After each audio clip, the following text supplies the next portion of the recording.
Сәлем, бүгін ортада қысыламын, адамдарға ашыла алмаймын, қалай өзімді легкая сезінсем деген сұраққа жауап беруге тырысамын. Сіздер міндетті түрде подписка жасап қойыңыздар. Астыда басқа да соцсеттерімнің сілтемесі бар, сол жаққа да жазылып қойыңыздар. Байқасаңыздар, ортада қысылатын, ашыла алмайтын адамдар, они очень загружены. Олардың ең үлкен арманы легкая болу, бірақ та олар по жизни очень загружены люди. Контрольді өзінің қолына қатты алады. Например, сондай адамдар қонаққа, тойға баратын болса, олардың фокусы очень жаңағы сол моментте емес, сол жерде мысалы тойда отырған подружкалармен біреулер, мысалы подружкалармен жиналады да, бәрі бір-бірімен қалжыңдасып өмірін айтып отырса, біреусі отырады, который қысылып, қазір маған мынандай сұрақ қойса не істеймін, қазір мен жауап бере алмасам қалай болады, қазір мен бұлардың ортасына қосылып кетсем қалай қосылады екен деген сияқты өзінің ішінде өзінің переживаниясымен отырады. Тойда барса, қазір маған тост берсе не деймін, егер жігітпен отношенияға, жаңағы свиданияға шығатын болса, қалай мен осы свиданияда өзімді қалай дұрыс ұстауым керек деген сияқты, я? И бұл жердегі байқасаңыздар, ең бірінші минус адамның ортаға қосылуым үшін, ортада мен какая-то идеальная болуым керек деген ойы бар да. То есть мен қазір идеально тост айтуым керек. Мен қазір идеально қалжыңдауым керек. Мен қазір жігіттің жанында идеально болуым керек деген сияқты бір өзінің перфекционизмі бар. То есть қатты хорошестьқа, қатты күшті болу, идеальностьқа қатты жабысып қалғандар. Көбінесе именно отношенияда қыздар келеді, айтады, мен танысқан кезде мен өзімді ұстай алмаймын. То есть мне страшно, мне жаңағы сол жерде қазір бір позорым шашылып қалатын деген сияқты. Именно перфекционизм бар адамдар, именно идеальность туралы көп ойлайтын адамдар всегда ортада сама собой бола алмайды. Неге? Өйткені идеальностьті жақсы көреді да. А идеальность дегеннің артында не бар? Что өте көп ұят сезімінің бары. Мен қазір мына жерде дұрыс қалжыңдамасам, олар маған күледі, дұрыс сөйлемесем, маған қазір күледі. Қазір мына жігітке егер мен дұрыс айтпасам, ертең менімен бірге свиданияға шықпайды. То есть какой-то бір условность бар. Адамдар мені қабылдайды тогда, когда мен идеальная ғана болам. То есть связканы түсініп тұрсыздар да? Мен деген ортада қазір контроль жасау өзін, сильно, чтобы өзінің бір ішінде я какая-то не идеальная деген бар. Сол неидеальностьті ортаға шығаруға қорқады, ол тек қана өзінің ойында, бірақ та сол ойының артынан кетіп қалу. Неидеальностьті шығаруға қорқады, содан шығармау үшін өте қатты контроль жасайды. Контроль жасағаннан жаңағы загруженный отырады, и осы моментте болып жатқанның ләззатын ала алмайды. Например, әйелдер өздерінің күйеулерімен даже отношенияда, именно сексуальный отношенияға келген кезде де осындай жағдайлар өте көп кездеседі. Она не может раскрываться, потому что егер қазір мен раскрываться етсем, мен какая-то бір ұятсыз боламын, мен қазір жаман қыз сияқты боламын, менің қатыным бұзылған деп айтады, деген сияқты сол моментте бола алмағаннан ойының бәрі как бы менің өзімнің күйеуімнің жанында как мне быть, чтобы и расслабиться, и в то же время жаңағы жаман қыз болып қалмау. Понимаете? Именно егер сіздер ортадан қысылсаңыздар, білмеймін, жаңағы отношения табысқан кезде жігіттердің жанында қысылсаңыздар, өздеріңіздің күйеулеріңіздің жаныңызда қысылатын болсаңыздар, получается, сіздер өздеріңіздің ішіңіздегі именно мен жақсы қыз позициясындамын, маған жаман болуға болмайды деген установка убежденияларыңызбен жұмыс істеулеріңіз керек. Про идеальность, перфекционизммен жұмыс істеу керек. И ұят сезімімен. Потому что жаңағын бәрін айтып отырмын, что бұның барлығы бұндай адамдарда ұят сезімі бар. Ал ұят сезімінен арылу деген, ол өзіңнің өміріңдегі осындай ситуацияларда өзіңнің басқа сторонаңды қабылдай алмаудан болады.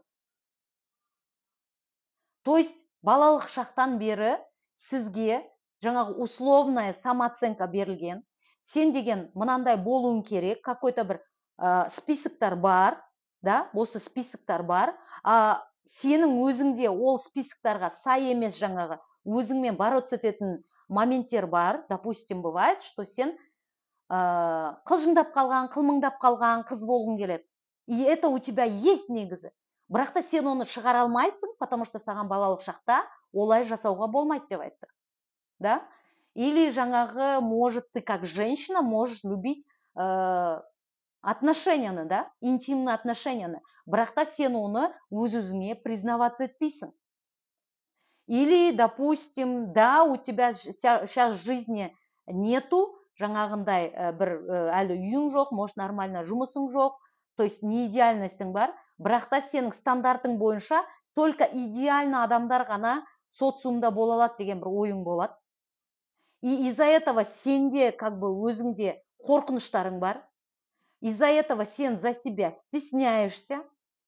Поэтому сен сол моментте сол ортаға шығып қалмасыншы деген ойменен ашыла алмайсың. И ондай адамдарға действительно очень напряженный момент, да, потому что сен не можешь расслабиться, сол моментпен расслабиться ете алмайсың. Қазір біреу менің толықтығымды айтам екен, күйеуім қазір маған не айтады екен. То есть хорошая девочка позициясынан шыға алмай жүрген проблема, да? Ал хорошая девочкадан шығу, жаңағы айтқандай, чувство стыда, ұят сезімі, идеальностьтан отказ беру. Осылармен жұмыс істеу керек. И вообще про условностьті қою керек, что мен осындай ғана болуым керек. То есть мен өзімді как машина считать етем, мен өзімді как автомат считаю. Я не принимаю өзімнің неидеальный стороналарымды. И осыдан біз көбінесе ортада қысыламыз. Поэтому ортада қысылмау үшін біз не істеуіміз керек? Ашылуымыз керек. Ұят сезімімізбен жұмыс істеуіміз керек. Идеальностьтан отказ беруіміз керек. Өзіміздің теневая, темная стороналарымызды қабылдауымыз керек. Өзіміздің басқа да жаңағы личностьтарымыз бар, соларды қабылдауымыз керек.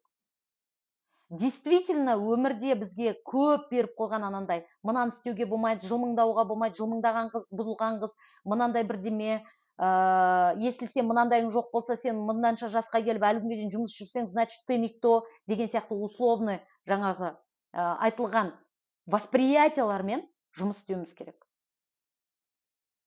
Понимаете? Жігіт туралы айтатын болсақ, иә, жігітке свиданияға шығады қыздар. И сол жерде өздерін көрсете алмайды. Опять что?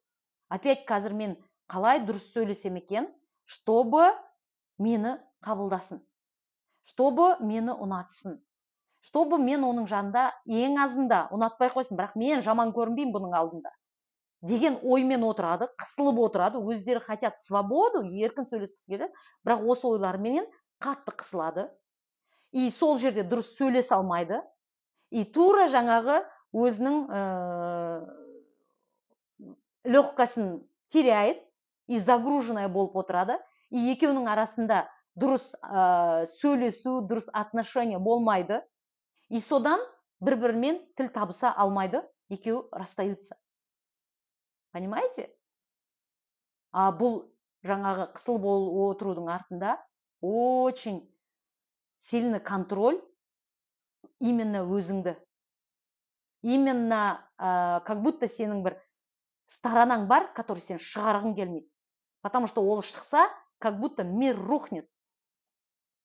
Поэтому фокустың бәрі соны шығармайын, тек қана лучшыны көрсетейін қазір деген ойда отырудан на самом деле не лучшыңды көрсете алмайсың, ортада қысылып қайтасың, жігітпен таныссаң отношения дұрыс болмайды, жігітіңмен жатқанда қысылғаннан күйеуіңмен жатқанда да, допустим, раскрываться ете алмайсың, ол да сенің күйеуіңе ұнамайды, и вот так вот не болады, отношения дұрыс қалыптаспайды.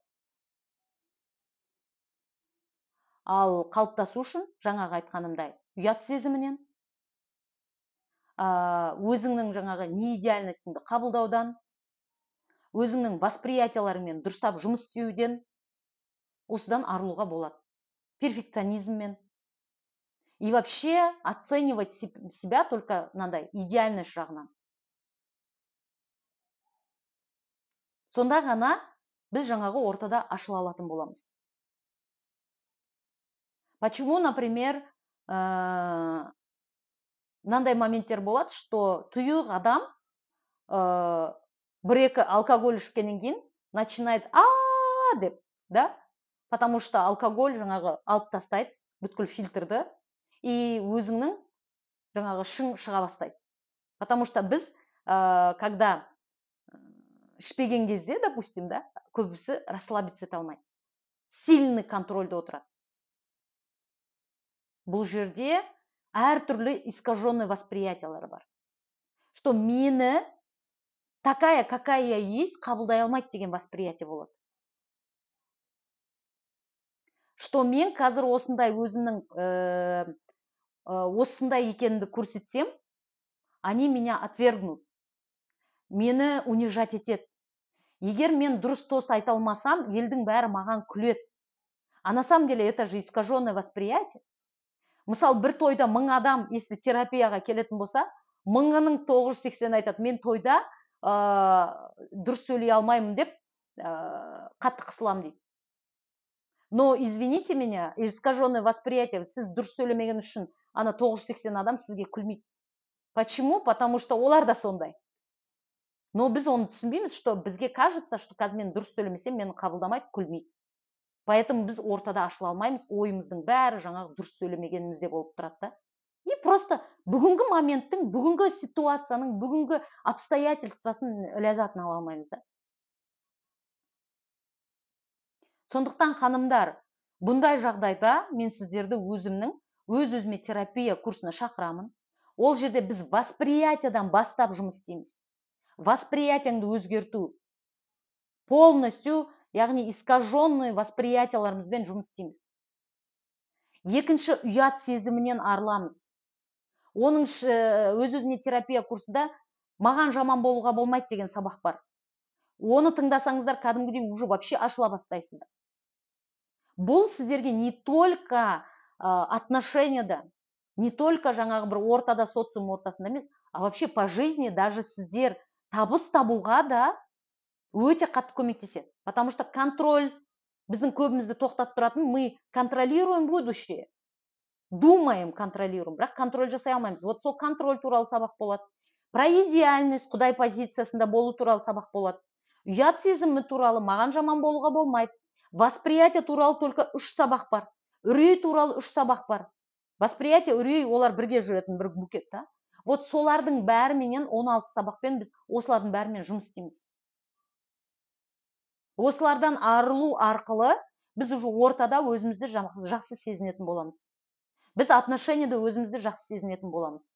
Біз өзіміздің ойымызды жеткізуден қорықпайтын боламыз. То есть біз уже біздің арманымыз ортада легкая болып, загруженная болып жүрсеңіз, бүгін арманыңыз легкая болып, бірақ та загруженная болып жүретін болсаңыз, өзіңе терапия курсынан кейін біз легкая болғымыз келе ма? Біз легкая боламыз. Жаңағы негативный установка фильмдарыңызбен жұмыс істеу арқылы, үрейіңізбен жұмыс істеу арқылы, ұят сезіммен жұмыс істеу, осының бәрімен жұмыс істеу арқылы біз просто убираем это все. И осы арқылы не істейміз? Ашыла бастаймыз. Такая, какая мы есть, принимать етеміз. Теневая сторона туралы сабақ бар. И именно өздеріңіздің байқамай жүрген теневая стороналарыңызды қабылдауды үйренесіздер. Сондықтан сіздерді өзіңе терапия курсына шақырамын. Келіңіздер.